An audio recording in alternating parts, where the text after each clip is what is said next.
Nabi sudah ingatkan dulu, kata Nabi SAW, sayakunu fi akhir zaman, akan nampak di akhir masa nanti, di masa nanti, ya, dajjalun kadzabun, ada para pendusta yang dilukiskan oleh Nabi di hadis ini dengan istilah dajjalun, ya, terambil dari kata dajjal, ya. Jadi bukan dajjal sesungguhnya, ya, tapi mengambil satu makna yang melekat pada dajjal. Dajjal itu salah satu sifatnya dia pintar, punya magic, ya, sesuatu yang membuat Anda terpukau gitu ya. Jadi nanti kata Nabi ada orang-orang yang pintar, kalau dia mengeluarkan kata-kata bisa membuat Anda terpikat gitu, kayak benar kalimatnya, ya. Seperti diilustrasikan di Quran surah kedua Al-Baqarah ayat 204 sampai 207, ya. Posisi paling kiri dari atas sampai sedikit ke bawah, ya. Wa minan nasi may yu'jibuka qawluhu fil hayatid dunya. Ada sementara orang yang kalau dia bicara dalam urusan dunia itu bisa membuat Anda terpikat, ya.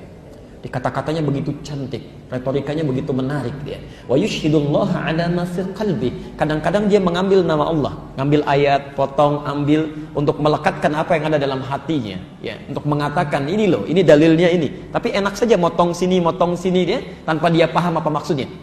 Wa huwa aladdul khisam. Ya, Allah berfirman, hati-hati, ini musuh yang paling bahaya. Ya, setan saja, setan musuh bukan? Musuh tahu dari mana?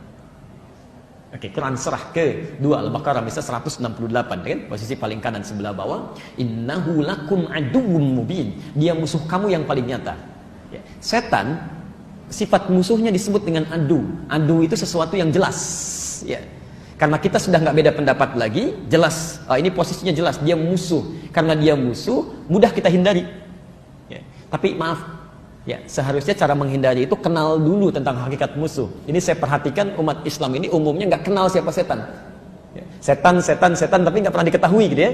Ya. Anda harus pelajari itu. Nanti satu waktu kalau sudah masuk ke bahasan setan, kita ambil tentang setan itu ya, jenis-jenisnya.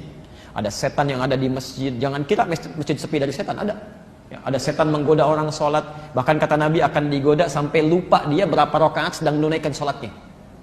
Kalau Anda sedang lupa menunaikan sholat berapa rakaat, itu Anda sedang terkena godaan setan itu, ya. Dia masuk ke sela-sela orang sholat, ya. Abu Dawud nomor hadis 666. Ada setan di rumah, ada setan di mall, ada setan di kantor, itu banyak, ya. Kalau Anda tidak kenal bagaimana cara dia menggoda, Anda nggak bisa menghindarinya, ya. Anda harus tutup celahnya.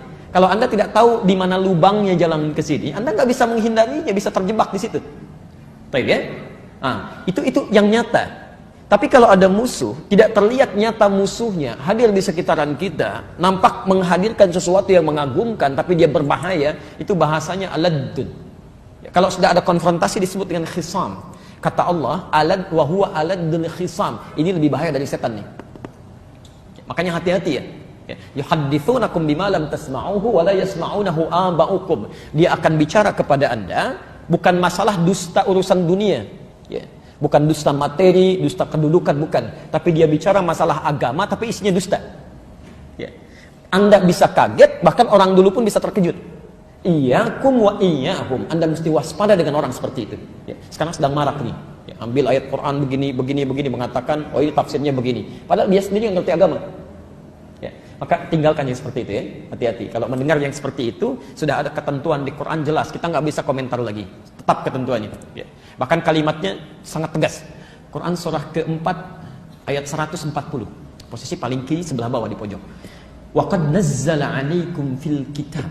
Telah tetap ketentuan di dalam Quran yang tidak bisa berubah. An idza sami'tum ayatillahi yukfaru biha wa yustahza'u biha fala taq'udu ma'hum. Jika Anda mendengar ada seseorang memberikan statement kepada Anda tapi mengingkari ketentuan di ayat Allah. Misal dia ambil ayat Quran, dia tafsirkan sekenanya, ya, dengan tafsiran yang tidak benar, ya. Atau wa yustahza'u biha, minimal dia olok-olok misalnya isinya, ya. Dia olok-olok Quran, dia olok-olok perangkat keislaman kita misal, kan? Nah, itu sudah selesai. Fala taqudu ma'ahum, jangan sertai ia. Qa'ada itu asalnya menyertai dalam sesuatu yang dekat, ya. Kayak nonton acaranya, duduk mendengarkan seminarnya, baca bukunya, itu nggak usah, kata Quran, tinggalkan dia. Jadi kalau punya acara jangan diikuti, kalau punya buku jangan dibaca, asingkan, isolasi dia. Mudah-mudahan dengan terisolasi itu cara Allah memberikan petunjuk pada dia. Hatta yakhudhu fi haditsin ghairi, sampai dia sadar saya ini menyimpang, harus kembali. Ya. Sekarang kan lagi rame nih ya, ada nafsirkan ayat-ayat Quran tertentu. Saya nggak mau masuk ke politik ya, atau yang lain. Tapi kalau ada di Quran ini saya tampilkan, kalau nggak ada hubungan tidak ya. Sekarang kan lagi rame ada orang nafsirkan Al-Maidah 51 ya.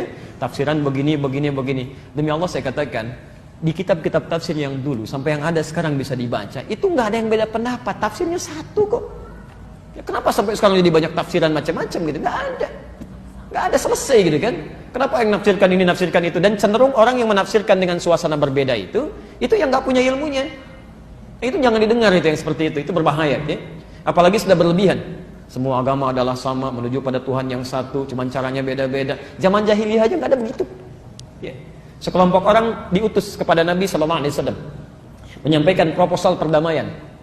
Ya Muhammad sallallahu alaihi wasallam, kita memang beda. Tapi jangan lantas menjadikan perbedaan ini kita harus bermusuhan, berperang. Sudah, begini saja. Kami ikut agama kamu, nyembah Tuhan kamu. Besok-besok kamu ikut kita, nyembah Tuhan kita.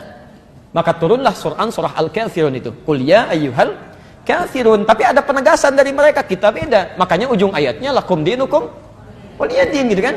Beda. Jadi orang jahiliyah saja, sebodoh-bodohnya orang jahiliyah masih mengatakan agama itu berbeda. Sepintar-pintar orang sekarang lebih buruk daripada orang jahiliyah, mengatakan semua agama itu bermasalah. Jelas ya? Maka tinggalkan yang seperti itu. Jelas?